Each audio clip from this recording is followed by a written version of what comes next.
మోషే ప్రార్థించగా. పితా పుత్ర పరిశుద్ధాత్మ నామమున ప్రభువునందు మిక్కిలి ప్రియమైన సహోదరి సహోదరులారా, ఈనాటి ధ్యానాంశం ప్రార్థిస్తే ఫలితం ఏంటి? ప్రార్థన మనందరి జీవితంలో ప్రాముఖ్యమైన పాత్రను వహిస్తుంది. ప్రార్థించడం ద్వారా శారీరక ఆధ్యాత్మిక అవసరాలు తీర్చబడతాయి. అందుకే పునీత పౌలుడు ఫిలిప్పీయులకు రాసిన లేఖ 4వ అధ్యాయము 6వ వచనంలో, మీరు దేనిని గూర్చి విచారింపగడు, మీకు ఏది అవసరమో దానిని ప్రార్థనలో అర్థింపుడు, అర్థించినప్పుడు కృతజ్ఞతాభావంతో అర్థింపుడు అని చెప్పబడుతుంది. ప్రార్థన ద్వారా మన అవసరాలు తీర్చబడతాయి. అందుకే మత్తయి శుభవార్త 7:7లో, అడగండి మీకు ఇవ్వబడును, వెదకండి మీకు లభించును, తట్టండి మీకు తీయబడును అంటాడు. చాలాసార్లు మన అవసరాలు ఉన్నప్పటికీ కూడా మనకు ప్రార్థించడానికి సమయం దొరకదు, లేకపోతే ప్రార్థించనివ్వదు. సాతాను ప్రార్థించడానికి సమయం ఇవ్వదు. కాబట్టి మనం ఎప్పుడైతే పట్టుదలతో ప్రార్థిస్తామో ప్రార్థన ద్వారా శారీరక అవసరాలు, భౌతిక అవసరాలను కూడా దేవుడు మనకు తీరుస్తుంటాడు. ఎందుకంటే ఇర్మియా గ్రంథం 33వ అధ్యాయం 27వ వచనంలో చూసినట్లయితే, ఏలైనా నాకు అసాధ్యమైంది ఏదైనా ఉందా అని అడుగుతున్నాడు యావే ప్రభు. కాబట్టి ప్రభు చేయలేని కార్యం అంటూ ఏదీ లేదు. ఈ మధ్యలో వచ్చింది పాట కూడా, ఏమైనా చేయగలవు, కథ మొత్తం మార్చగలవు అన్నట్లుగా ఆయన ఏ కార్యానైనా చేయగలడు ప్రియులారా. అంతేకాక ప్రార్థన మనలను మారుస్తుంది. ఆది కాండంలో చూసినట్లయితే ఎబ్బోకు రేవు దగ్గర యాకోబు అక్కడ ఉన్నప్పుడు రాత్రి అంతా దేవునితో కుస్తీ పడ్డాడు. ఆ తర్వాత దేవుడు ఆయన్ని దీవించడం మొదలుపెట్టాడు. ఏమని? ఇక నుండి నీ పేరు యాకోబు కాదు, ఇశ్రాయేలీలు అనగా సర్వ జనాంగానికి కూడా గొప్ప ఆశీర్వాదం ఇశ్రాయేలీలు ఆయన యాకోబు ద్వారా కలిగింది. అంతవరకు యాకోబు అంటే మోసగాడు, ఇప్పుడు ఇశ్రాయేలీలుగా పిలువబడ్డాడు. ప్రార్థన మనల్ని మారుస్తుంది ప్రియులారా. ఎప్పుడైతే మనం ఎడతెగక విశ్వాసముతో భక్తితో ప్రార్థిస్తామో మనలను మారుస్తుంది ప్రార్థన. ఇక మూడవది, ప్రార్థన పరిస్థితులను మార్చుతుంది ప్రియులారా.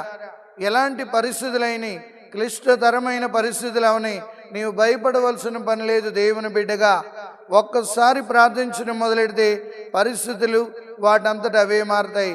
మోషే ఎర్ర సముద్రము ముందుండి ప్రార్థించినప్పుడు సముద్రము 2 పాయలుగా చీల్చబడ్డది. జోషువా యుద్ధములో ఓడిపోతున్న సమయంలో దేవుణ్ణి అడిగినప్పుడు ప్రార్థన ద్వారా సూర్యుడిని చంద్రుడిని ఆపగలిగి ఉన్నాడు.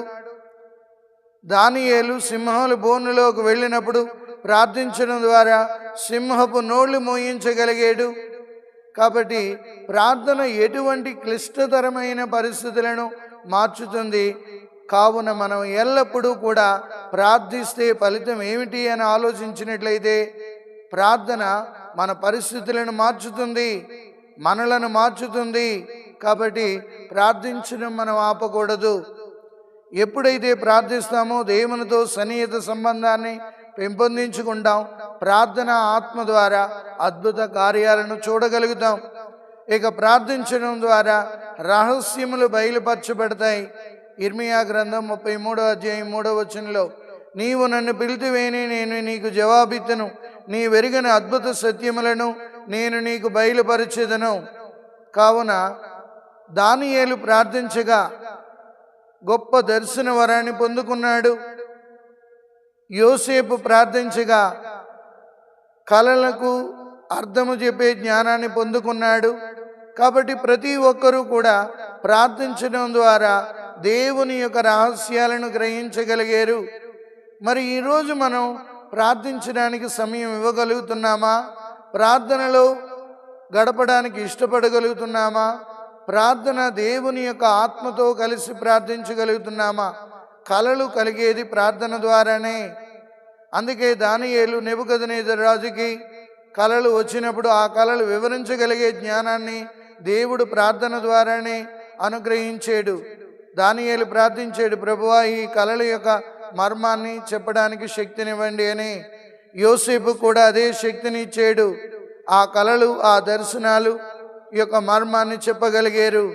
కాబట్టి మనం ఎల్లప్పుడూ ప్రార్థించడం మొదలుపెట్టి దేవుని యొక్క అనుగ్రహాలకు ప్రీతిపాత్రులుగా మారాలి. ఈరోజు మనం వేసుకునే ప్రశ్న ఏంటంటే, ప్రార్థిస్తే ఫలితం ఏంటి? ప్రార్థిస్తే ఇవన్నీ ఫలితాలే. శారీరక అవసరాలు తీరుతాయి, భౌతిక అవసరాలు తీరుతాయి.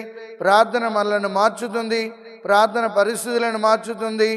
ప్రార్థన ద్వారా రహస్యాలు బయటపడతాయి, ప్రార్థన ద్వారా దర్శనాలు పొందుకుంటాం, ప్రార్థన ద్వారా ప్రభుతో సన్నిహిత సంబంధాన్ని పెంచుకుంటాం, ప్రార్థన ద్వారా ఆనందాన్ని పెంపొందించుకొని ఆనంద అనుభూతిలో ప్రభు బిడ్డగా జీవిస్తాం.